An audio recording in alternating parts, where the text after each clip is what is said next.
Prenez place sur le monticule et bienvenue dans First Pitch, le podcast MLB des équipes de The Playoff FR. Le podcast, le calendrier de l'avant First Pitch. Allez, installez-vous confortablement autour de la cheminée, prenez un petit plaid, votre petit chocolat chaud et c'est parti. Tu vois, comme tous les grands moments du sport américain, celui-là a un nom. Bo Knows. 2 mots, 2 coups de tam-tam dans la pop culture. Et derrière, un type qui ressemblait à un mythe avant même d'être un homme. On est à la fin des années 80. L'Amérique est un écran géant. Un royaume de pubs, des slogans, des héros clears. On te vend des icônes comme on te vend des rêves. Et au sommet de la pyramide, il y a cette idée, l'athlète parfait. Celui qui incarne la puissance sans trop poser question. Le genre de figure que l'Amérique adore avant la chute. Et dans ce décor-là, il y a O.J. Simpson, à une époque, le gendre idéal de toute l'Amérique, poli, présentable, aimable, un modèle qu'on affichait, un symbole qu'on utilisait, le gendre parfait pour une Amérique blanche. Puis, tu sais comment l'histoire a fini par grincer sur une autoroute dans un Bronco. Et c'est là que Bo Jackson devient fascinant. Parce que Bo, lui, c'est l'inverse du héros domestiqué. Bo, c'est une comète, une force brute qui n'essaie même pas d'être aimée. Si tu sais qui est Bo Jackson, tu connais la phrase « Bo knows ». Et si tu ne sais pas, tu connais quand même l'idée. Le gars capable de faire ce que les autres ne peuvent même pas imaginer. Des histoires sur lui, légion. On racontait qu'il brisait les battes sur sa tête, qu'il courait sur les murs, qu'il sautait par-dessus des gens comme si la gravité était une suggestion, qu'il avait démoli The Boys, ce moment NFL devenu punchline national. Et le plus fou, c'est que même quand c'était exagéré, t'avais envie d'y croire, parce que Bo avait déjà fait assez de choses réelles pour rendre le reste plausible. Il a joué au baseball, champ extérieur, vitesse, bras, instinct. Et en même temps, il était running back en NFL. Là où on ne joue pas, on survit. Là où chaque course est un crash test. Un athlète a 2 vies. Un décathlonien moderne. Pas du XXIe siècle au sens historique, mais au sens mythique. Le genre homme total. Celui qui peut changer de sport comme on change de veste. Et surtout, Bo a été la première grande icône Nike de cette ère-là. Pas juste une star qui porte une chaussure, non, une chaussure qui devient une histoire, un logo qui devient une légende. Bo knows football, Bo knows tennis, Bo knows baseball, Bo knows track. He don't know hockey. Ça, c'était pour Wayne Gretzky. C'était presque une blague, mais une blague tellement bien écrite que le monde entier y a cru. Et puis, il y a l'envers du décor, parce que la mythologie, c'est poli. Mais la vie, elle, ne suit pas toujours le script publicitaire. Dans des récits qu'on a donnés, Bo n'était pas charismatique au sens classique. Il avait un bégaiement. Il n'adorait pas les médias. Il n'avait pas forcément envie de jouer le jeu. Il voulait que tu sois en admiration, mais il ne voulait pas rester là à expliquer pourquoi. Un héros qui ne cherche pas les projecteurs. Et c'est précisément ce qui les rend plus puissants. Et là, tu as un écrivain, Jeff Pearlman, qui se met en tête de le retrouver. Pas pour faire un poster, pour comprendre l'homme derrière le slogan. Pearlman, c'est le gars qui dit « Tu fais toujours l'appel en plus ». Un détail, une piste, un agent immobilier, il appelle. Un récit invérifiable, il recoupe. Mais avec Bo, même l'enquête devient particulière. Parce qu'il y a un moment où, même en cherchant la preuve, tu comprends la vérité. Chez Bo, c'est aussi une légende. Comme chez Paul Bunyan.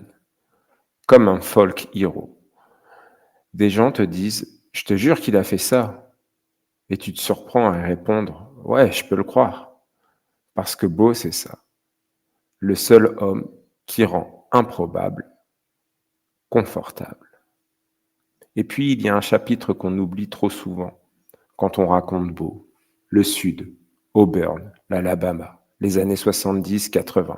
Une Amérique où la race, même quand on ne la nomme pas, gouverne encore les pièces. Perlman la raconte. Les joueurs vivent dans une bulle. Dortoir à part, nourriture à part. Et dehors, un monde qui est resté compartimenté. Tu pouvais être fils d'eux, leur fils, jusqu'à ce que la question devienne réelle. Et tu voudrais que je marie ta fille? Et là, silence. Il y avait des fraternités qui jouaient au vieux Sud comme à un carnaval. Des symboles, des parades, des lignes invisibles. Et au milieu, Beau, star absolue. Cocooné parce qu'il était talentueux, mais jamais totalement libre des règles du décor. Et maintenant, je vais vous raconter le cœur du mythe. Pas les stats, pas les palmarès. Les trucs qui fait que tu le vois encore courir dans ta tête. Tu connais cette scène racontée par un ancien plongeur. Beau arrive pendant qu'il tourne une pub Beau Nose, il regarde l'entraînement et il demande calmement « Je peux essayer ?» Tout le monde se dit « ça va être drôle, il va se casser la figure ». Beau ne commence même pas au petit tremplin, il monte direct aux 3 mètres, comme si le danger était une formalité.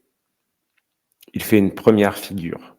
Pas parfaite, mais déjà folle pour un mec sans expérience. Et là, il remonte, sans parler, comme si ne rien n'était. Et il envoie. Un front to half tech. Et il rentre droit, propre, comme si son corps connaissait la mécanique avant son cerveau. Et dans cette seconde-là, tout le monde comprend un truc. Beau ne sait pas parce qu'il a compris, parce qu'il a appris, bosser parce qu'il est câblé différemment. C'est ça le vrai Beau Knows, pas une pub, un vertige. Mais voilà, la légende a une cruauté. Elle aime les points d'interrogation. Perlman dit un truc très juste. Si Beau avait eu une carrière complète, il serait peut-être Hall of Famer en NFL et en MLB. Il aurait été un très grand joueur. Mais peut-être juste ça. Et juste ça, l'Amérique finit par passer à autre chose. Alors que Beau, avec sa carrière coupée, reste suspendu. Un what if permanent, un fantasme sportif. Une uchronie en crampon.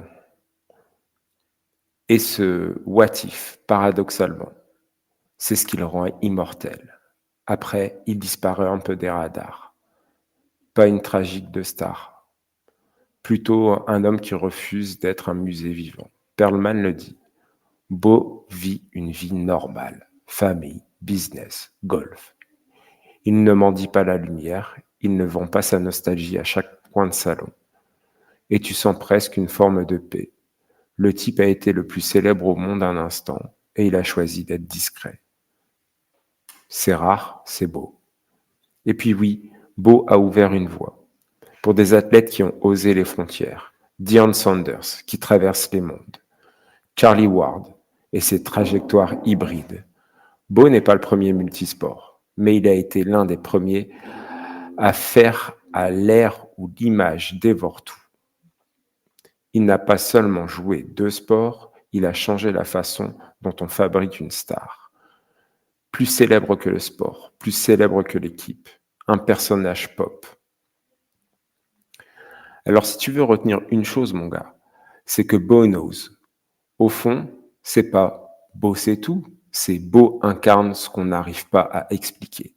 L'athlète absolu, le folk hero, le gars dont on ne sait plus s'il parle d'un homme ou d'une histoire qu'on se raconte pour croire que c'était possible.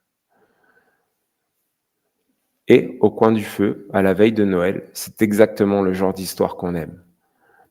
Parce qu'elle réchauffe un truc simple. le monde est parfois capable de produire un miracle sur deux jambes. Et tout ça, Bo knows. Allez, c'est tout pour cette case du jour. Je vous souhaite un joyeux Noël et je vous retrouve pour la nouvelle case. Ciao, ciao et joyeux Noël.